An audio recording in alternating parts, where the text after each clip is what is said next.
കുപ്രസിദ്ധ മുഷ്ടാവായ ബണ്ടിച്ചോറിനെ കൊച്ചിയിൽ പോലീസ് തടഞ്ഞു വെച്ചിട്ടുണ്ട്. റെയിൽവേ സ്റ്റേഷനിൽ വെച്ച് റെയിൽവേ പോലീസാണ് ബണ്ടിച്ചോറിനെ തടഞ്ഞത്. പരിശോധനയുടെ ഭാഗമായാണ് തടഞ്ഞു വെച്ചത് എന്നാണ് പോലീസിന്റെ വിശദീകരണം. മറ്റൊരു കേസിൽ ഹാജരാവാനാണ് എത്തിയതെന്ന് ബണ്ടിച്ചോർ പറയുന്നു.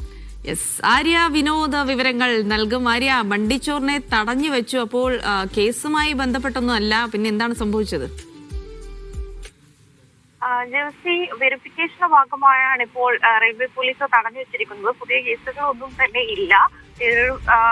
റെയിൽവേ സ്റ്റേഷനിൽ വെച്ചാണ് ബണ്ടിച്ചോറിനെ കാണാനിടയായത്. അതുകൊണ്ട് തന്നെ ഒരു വെരിഫിക്കേഷന്റെ ഭാഗമായി മാത്രമാണ് ഇപ്പോൾ തടഞ്ഞു വെച്ചിരിക്കുന്നത് എന്നുള്ളതാണ് പോലീസ് സ്റ്റേഷനിൽ നമുക്ക് ലഭിക്കുന്ന വിവരം. കോടതിയിൽ ഹാജരാക്കാനായിട്ടാണ് എത്തിയത് എന്നുള്ള വിവരമാണ് ഇപ്പോൾ ലഭിക്കുന്നത്. നമുക്കറിയാം, നിരവധി കേസുകൾ, 700-ലധികം കേസുകളിലെ പ്രതിയാണ്. 2013 തിരുവനന്തപുരത്തെ കേസിൽ അറസ്റ്റിലാവുന്നത്. 10 വർഷത്തോളം ശിക്ഷ അനുഭവിച്ചു. നിരവധി മോഷണ കേസുകൾ നിലവിലുണ്ട്.